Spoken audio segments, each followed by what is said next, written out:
मित्रांनो, भारतातील सगळ्यात मोठ्या प्रायव्हेट सेक्टरमधील general insurance company ICICI Lombard या कंपनीचा शेअर आज आपल्याला 15 ते 16% करेक्ट होताना पाहायला मिळाला.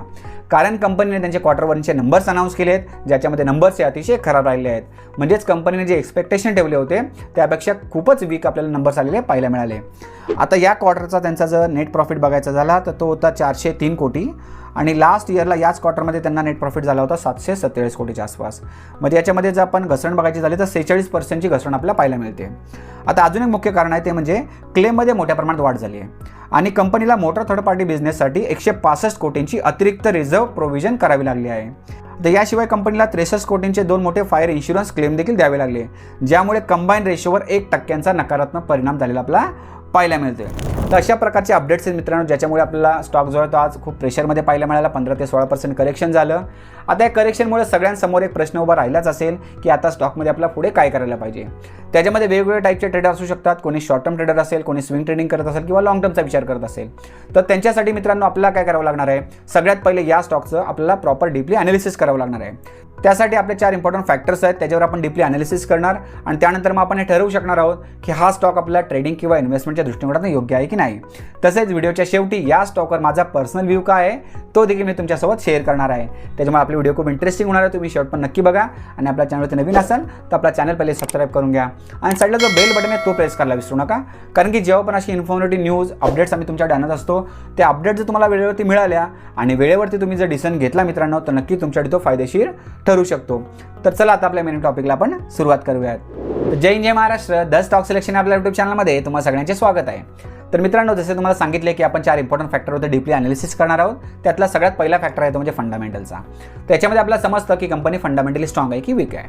त्यानंतर दुसरा फॅक्टर म्हणजे व्हॅल्युएशन. म्हणजे स्टॉकमध्ये तुम्हाला जर एंट्री करायची असेल तर करेक्ट व्हॅल्युएशनला एंट्री करणं गरजेचं आहे, त्याच्यामुळे आपल्याला व्हॅल्युएशन पाहावे लागतात. त्यानंतर तिसरा फॅक्टर म्हणजे फायनान्शियलचा. त्याच्यामध्ये आपल्याला समजतं की कंपनीचा सेल्स कशा प्रकारचा होतोय, कंपॅरेटिव्हली कंपनी नेट प्रॉफिट बरोबर कमवते आहे का. त्यानंतर चौथा फॅक्टर म्हणजे चार्टचा. तर चार्टमध्ये सपोर्ट्स कुठे आहेत, रेसिस्टन्स कुठे आहे, पुढे मोमेंटम कशा प्रकारचा येऊ शकतो, त्यानंतर बायर्स कुठे ॲक्टिव्हिटी आहेत, सेलर्स कुठे ॲक्टिव्हिटी आहेत, त्यांच्यामध्ये प्राईस ॲक्शन कुठे होत आहे, ही सगळी माहिती आपण पुढे पाहणार आहोत. तर फंडामेंटलमध्ये मित्रांनो आपले 10 मेट्रिक्स राहणार आहेत जे तुम्हाला स्क्रीनवर दिसले असतील आणि सेक्टर वाईज थोडेसे तुम्हाला या मेट्रिकमध्ये चेंजेस झालेले पाहायला मिळू शकतात. तर याच्यामध्ये आपण 1 ते 10ची रेटिंग देतो. ते रेटिंग कशा प्रकारे असेल मी तुम्हाला शॉर्टमध्ये सांगतो. तर 8 ते 10 रेटिंगवाले स्टॉक जे आहेत ते ग्रीन झोनमध्ये असतात, म्हणजे यांचे फंडामेंटल स्ट्रॉंग असतात. 6 ते 7 रेटिंगवाले स्टॉक जे ते ऑरेंज झोनमध्ये असतात, म्हणजे त्यांच्या येणाऱ्या क्वार्टरली परफॉर्मन्स आपल्याला लक्ष ठेवायचं असतं, ऑब्झर्वेशन करायचं असतं. त्यानंतर 1 ते 5 रेटिंगवाले स्टॉक जे ते रेड झोनमध्ये असतात, म्हणजे त्यांचे फंडामेंटल्स वीक असतात, कमकुवत असतात आणि अशा स्टॉकपासून आपल्याला पूर्णपणे लांब राहायचं असतं. आता हे फंडामेंटलमधले 10 जे मेट्रिक्स आहेत मित्रांनो, त्याची रेटिंग जर आपण इथे बघितली तर आपल्याला इथे 9ची रेटिंग पाहायला मिळते. फक्त 1 पॉईंट निगेटिव्ह आला आहे, तो म्हणजे कंबाईंड रेशोचा. बाकी ROE असेल, रिटर्न ऑन इक्विटी असेल, सॉल्वन्सी रेशो आहे, क्लेम सेटल रेशो आहे, त्यानंतर ग्रॉस डायरेक्ट प्रीमियम ग्रोथ आहे, book value CAGR, investment income growth, promoter pledge, त्यानंतर CAGR नेट प्रॉफिट ग्रोथ, हे 9 पॉईंट जे आहेत आपल्याला पॉझिटिव्ह पाहायला मिळतात. त्यामुळे ही 9ची रेटिंग आल्या कारणाने स्टॉक इथे ग्रीन झोनमध्ये गेला आहे. म्हणजेच काय, तिथे फंडामेंटल्स आपल्याला अतिशय स्ट्रॉंग पाहायला मिळतात कंपनीचे. आता झाले फंडामेंटल्स, आता व्हॅल्युएशन पाहून घेऊया. तर व्हॅल्युएशनमध्ये प्राईस टू अर्निंग रेशो आपल्याला थोडासा जास्त पाहायला मिळतोय. पेग रेशो 2च्या आतमध्ये आहे, 0.62 आहे. त्याच्यामुळे जो PE आपल्याला जास्त पाहायला मिळाला आहे 35.1, तो जस्टिफाय करतो आहे, म्हणजे ग्रोथ जस्टिफाय करते. EBITDA यासाठी आपल्याला व्हॅलिड राहत नाही आणि PB रेशो आपल्याला इथे 5च्या आतमध्ये पाहायला मिळतोय. त्यामुळे ओव्हरऑल जर आपण व्हॅल्युएशन बघितलं तर व्हॅल्युएशन देखील आपल्याला इथे अट्रॅक्टिव्ह पाहायला मिळत आहेत. दोन्ही फॅक्टर आपल्याला स्ट्रॉंगमध्ये पाहायला मिळाले. त्यानंतर तिसरा फॅक्टर आहे तो म्हणजे फायनान्शियलचा. त्यासाठी आता कंपनीची आपण profit and loss sheet open करून घेऊ. आता P&Lमध्ये आपण जर बघितलं तर 2015 मध्ये त्यांचा सेल्स होता 4,234 करोड आणि तो वाढून आता 26 मध्ये झालेला आहे 26,994 करोड. आणि मध्ये जर कन्सिस्टन्सी बघायची झाली तर 15 पासून कन्सिस्टंटली आपल्याला त्यांच्या सेल्समध्ये वाढच होताना पाहायला मिळाले. त्यामुळे ही एक चांगली साईन आपल्या इथं पाहायला मिळते. खाली नेट प्रॉफिट जर बघायचं झालं तर ज्याप्रमाणे सेल्स वाढला आहे त्याप्रमाणेच आपल्या खाली नेट प्रॉफिट देखील वाढताना पाहायला मिळालेला आहे. चांगल्या प्रकारे नेट प्रॉफिट देखील वाढलेला आहे. तर ओव्हरऑल आपल्याला इथे P&L शीट चांगली पाहायला मिळते. त्याच्यामुळे फायनान्शियलचा फॅक्टर देखील आपण स्ट्रॉंगमध्येच कन्सिडर करणार आहोत. आता शेवटचा फॅक्टर आहे तो म्हणजे चार्टचा. त्यासाठी आपण आता डायरेक्टली चार्टवर जाऊया. आता चार्टवर मित्रांनो इथे आपण वीकली टाइम फ्रेम ओपन केली आहे. त्याच्यामध्ये आत्ता ज्या प्राईजला स्टॉक ट्रेड करतोय, जिथे प्राईज आहे मित्रांनो तो एक डिमांड झोन आहे. तो सगळ्यात पहिले आपण ड्रॉ करून घेऊया. बघा, हा डिमांड झोन आहे आणि 2 वेळा याच डिमांड झोनमध्ये आपल्याला प्राईजने रिस्पेक्ट केलं पाहायला मिळते. फर्स्ट टाईम इथे रिस्पेक्ट केले, त्यानंतर प्राईस थोडीशी वरती गेली, पुन्हा करेक्शनमुळे प्राईस खाली आले आणि पुन्हा त्याच झोनमध्ये आपल्याला रिस्पेक्ट करून वरती जाताना पाहायला मिळाले. आणि आता या महिन्यामध्ये आता बघायला गेलं आपल्याला तर -11% आपल्याला करेक्शन पाहायला मिळते. त्यातलं आजच्या दिवशीच आपलं मोठं करेक्शन आलं होतं, त्याच्यामुळे आपली ही रेड कॅन्डल जी आहे ती मोठी तयार झाली पाहायला मिळते. आता एक्सपेक्टेड होतं की आपलं या झोनमधून स्टॉक बाउन्स बॅक करू शकतो, परंतु आता निगेटिव्ह सेंटिमेंट मार्केटमध्ये तयार झाले, त्याच्यामुळे करेक्शन असंच पुढे जर कंटिन्यू राहिलं तर नेक्स्ट सपोर्ट जो आहे मित्रांनो तो आपल्याला पाहायला मिळू शकतो. हा जो लो बनला होता इथे, लो बनला होता जून 24मध्ये, तो लो इथे नेक्स्ट सपोर्टचं काम करणार आहे 1477च्या आसपास.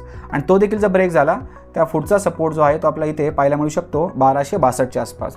आणि समजा हा जो डिमांड झोन आहे किंवा हा जो नेक्स्ट सपोर्ट जो होता त्याच्यावरून समजा पुन्हा स्टॉकने बाउन्स केलं म्हणजे रिव्हर्स झाला तर पुढे टार्गेट्स बघायचे झाले तर पहिला टार्गेट तुम्हाला इथं पाहायला मिळू शकतो 1982च्या आसपास.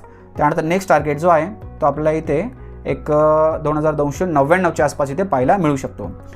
आणि आता जे लॉंग टर्म ट्रेडर आहेत ज्यांनी लॉंग टर्मचा विचार करून या स्टॉकमध्ये एंट्री केली असेल तर त्यांच्यासाठी मित्रांनो घाबरण्याचं कारण बिलकुल नाही आहे, कारण की अशा प्रकारचे न्यूज मार्केटमध्ये येत असतात. एखादा क्वार्टर कंपनीचा खराब राहू शकतो, ओव्हरऑल कंपनीचा बिझनेस जर बघायचा झाला तर बिझनेस हा अतिशय कंपनी चांगला आहे. अजून पुढचे क्वार्टर कशा प्रकारचे राहतात ते देखील आपल्याला बघावं लागणार आहे, त्यामुळे निश्चिंत तुम्ही होल्ड करू शकता पोझिशन. फक्त सगळ्यात शेवटचा मी जो सपोर्ट दिलेला आहे 1262च्या आसपास तो इम्पॉर्टंट सपोर्ट राहणार आहे जे लॉंग टर्म इन्व्हेस्टर आहेत त्यांच्यासाठी. आणि जे शॉर्ट टर्म ट्रेडर आहेत त्यांच्यासाठी नियर बाय सपोर्ट राहणार आहे 1477च्या आसपास. आणि प्रॉफिट बुक करायचा असेल समजा इथून स्टॉक रिव्हर्स झाला तर पहिला जो रेसिस्टन्स आहे 1982च्या आसपास आणि पुढचा रेसिस्टन्स आहे 2299च्या आसपास, ते तुम्ही ॲज अ टार्गेट म्हणून त्यावरती स्टडी करू शकता. आता या स्टॉकवर माझं जर पर्सनल व्ह्यू सांगायचं झालं मित्रांनो, पर्सनली माझ्याकडे या कंपनीचे शेअर्स आहेत आणि मी ते होल्ड करणार आहे, कारण की कंपनीचा बिझनेस अतिशय चांगला आहे. आणि आता आपण जे 4 इम्पॉर्टंट फॅक्टर्स बघितले त्यातले 3 फॅक्टर आपल्याला अतिशय स्ट्रॉंग पाहायला मिळाले आहेत. फंडामेंटल देखील स्ट्रॉंग आहेत, 9ची रेटिंग मिळाली आहे, व्हॅल्युएशन देखील अट्रॅक्टिव्ह आहेत आणि फायनान्शियल देखील कंपनीचे चांगले आहेत. फक्त चार्ट थोडासा वीकमध्ये पाहायला मिळतोय. फक्त चार्ट वीक आहे याचा अर्थ कंपनी खराब होते असं नाही, 3 फॅक्टर स्ट्रॉंगमध्ये पाहायला मिळाले, त्यामुळे कंपनी खूप चांगली आहे. आणि तुम्हाला जर फ्रेश एंट्री करायची असेल आणि तुम्ही जर कन्झर्वेटिव्ह असाल तर हा जी 1982ची जी लेवल आहे त्याच्यावरती समजा वरती क्लोजिंग मिळाली आणि स्टॉकवरती सस्टेन झाला आणि नेक्स्ट क्वार्टरमध्ये कंपनीचे नंबर्स देखील चांगल्या प्रकारचे राहिले तर नक्कीच तुम्ही या स्टॉकमध्ये छोटीशी क्वांटिटी ॲड करू शकता. तर ही अशा प्रकारची माहिती आहे मित्रांनो, ज्या पद्धतीने तुम्हाला एक्सप्लेन केली आहे. तुम्हाला आवडली असेल तर मला कमेंट करून नक्कीच सांगा आणि आपल्या व्हिडिओ लाईक देखील करा. तसं आपल्या चॅनलवर नवीन असाल तर आपला चॅनल देखील सबस्क्राईब करून घ्या आणि साईडला जो बेल बटन आहे तो देखील प्रेस करा, कारण की जेव्हा पण अशी इन्फॉर्मेटिव्ह न्यूज इन्फॉर्मेटिव्ह अपडेट्स आम्ही तुमच्यासाठी घेऊन येत असतो ते अपडेट तुम्हाला वेळेवरती मिळून जातात आणि कोणते व्हिडिओ तुमच्याकडनं मिस होत नाही. धन्यवाद.